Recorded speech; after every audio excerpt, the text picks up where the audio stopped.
Assalamualaikum warahmatullahi wabarakatuh. Salam Kedan Religi. Bertemu kembali dalam podcast Media Center Haji tahun 2025. Aman, nyaman, mabrur sepanjang umur. Bersama saya Sarifah Sarah yang akan menjadi host pada hari ini. Tidak terasa kita sudah berada di pemberangkatan Haji Kloter 10 yang berasal dari Kabupaten Madinah, Kota Medan, dan Kota Pemantang Siantar. Nah, bersama saya sudah ada Ketua Kloter 10, di mana beliau ini adalah Ketua Kloter pertama perempuan di Sumatera Utara. Beliau adalah Ibu Marhani. Assalamualaikum, Bu. Waalaikumsalam warahmatullahi wabarakatuh. Bagaimana kabarnya, Bu, hari ini? Alhamdulillah baik, Bu. Baik. Kita akan bincang-bincang sedikit ya, Bu. Ibu, iya. Bagaimana, Bu, perasaan Ibu menjadi Ketua Kloter Haji perempuan pertama di Sumatera Utara, Bu? Alhamdulillah, Masya Allah, saya sangat bersyukur dengan diberikannya amanah oleh pimpinan untuk menjadi Ketua Kloter. Apalagi saya merupakan Ketua Kloter pertama perempuan di Sumatera Utara. Saya sangat bersyukur dengan amanah yang diberikan ini, dan juga sangat bersyukur kepada Allah atas panggilannya untuk melayani tamunya, karena tidak ada jabatan tertinggi selain menjadi pelayan tamu Allah. Jadi dengan diberikannya amanah ini, insya Allah saya akan bertugas untuk melayani tamunya di Kloter 10 yang terdiri dari jemaah Kabupaten Baling Natal sebanyak 195 orang, Kota Medan, KBIHU Muhammadiyah 108 orang, KBIHU Jabal Nur sebanyak 47 orang, dan dari Kota Pematang Siantar sebanyak 2 orang. Insya Allah kami akan melayani tamu Allah ini sesuai dengan slogan kita, aman, nyaman, mabrur sepanjang umur. Jadi dan kami insya Allah akan mewakafkan diri kami untuk melayani tamu-tamu Allah ini, untuk mencapai pelayanan terbaik menuju haji yang mabrur. Insya Allah luar biasa ya, Bu. Insya Allah, Bu. Terkait dengan menjalankan tugas Allah. Nah, sebenarnya, Bu, apa sih tugas dari Kloter Haji ini, Bu? Sebagai Ketua Kloter, semua kita adalah pimpinan dari kelompok terbang 10, jadi kita bertugas untuk mengkoordinasikan ketua rombongan, ketua regu, baik dia dalam pelayanan administrasi dan juga berkoordinasi dengan perangkat kloter yang lain, ketua pembimbing ibadah, kesehatan. Jadi kita semua itu bekerja sama dalam satu tim untuk memberikan kenyamanan kepada jamaah. Jadi tidak ada di sana superman atau superwoman, tapi ada super team. Jadi insya Allah kami akan bekerja sama di dalam Kloter 10 ini untuk melayani tamu Allah. Itu aja, Bu. Oke, Bu. Bagaimana proses kerjasama Ibu dengan tim untuk menjalankan persiapan Kloter sebelum keberangkatan ke Tanah Suci?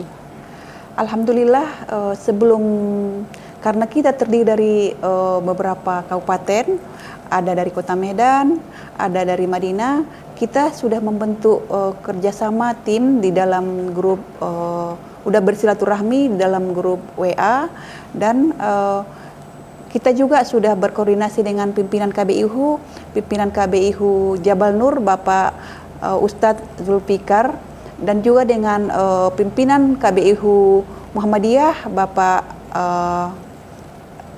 Nirwan.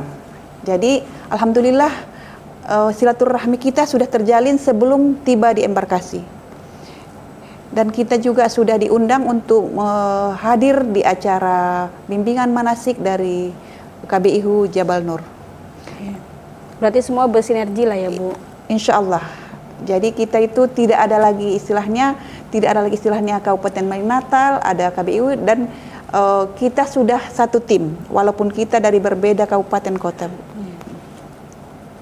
Bagaimana, Bu, cara memastikan seluruh jamaah haji bisa mengikuti rangkaian ibadah haji dengan baik? Kita kan punya tim pembimbing ibadah, jadi pembimbing ibadah inilah yang mengkoordinasikan untuk pembimbingan ibadah melalui karu dan karomnya.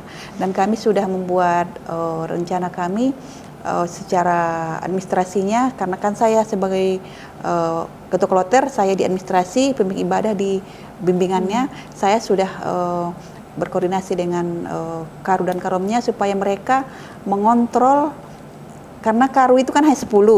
Jadi mereka memastikan apakah jamaah yang 10 ini sudah melaksanakan wajib, rukun, dan melaporkannya ke karom dan berjenjang. Jadi biar jangan sampai ada yang tertinggal kewajiban dari jamaah haji. Jadi kita berjenjang laporannya supaya jamaah tidak terkendala di dalam ibadah haji. Oke.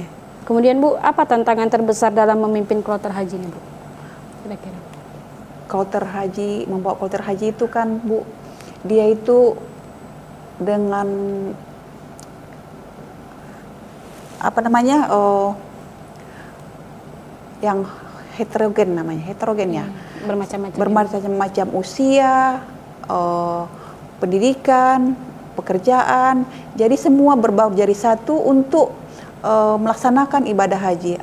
Jadi tantangannya dari segi ada yang lanjut usia, disilah tantangannya lanjut usia, dan dia itu belum pernah keluar dari kabupatennya ataupun dari provinsinya. Baru ini dia keluar dari provinsi dan bergaul dengan dunia internasional.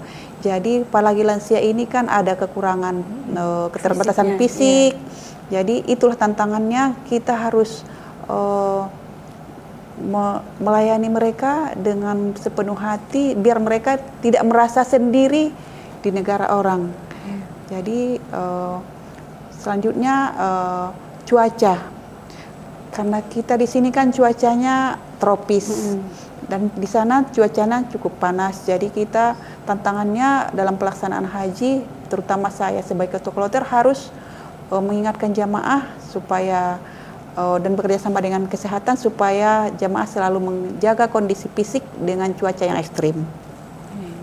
Nah, yang terakhir nih Bu, Ya, Bu. Apa harapan Ibu terhadap pelayanan haji di masa mendatang dan harapan Ibu ketika di Tanah Suci nanti? Saya berharap kepada rekan-rekan petugas yang terdiri dari karom, karu, supaya dapat memberikan koordinasi dan pelayanan terbaik kepada jamaah, supaya jamaah merasa nyaman dan dapat melaksanakan semua kewajiban mulai dari wajib haji, rukun haji untuk mendapat haji yang mabrur. Dan kedepannya semoga pelayanan haji semakin membaik. Oke. Terima kasih Bu atas waktunya. Saya doakan Ibu sehat dalam menjalankan tugas. Amin, ya Allah. Dan semangat. Baik, terima kasih Kedan Religi. Demikian podcast kita hari ini. Semoga bermanfaat dan wassalamualaikum warahmatullahi wabarakatuh. Waalaikumsalam warahmatullahi wabarakatuh.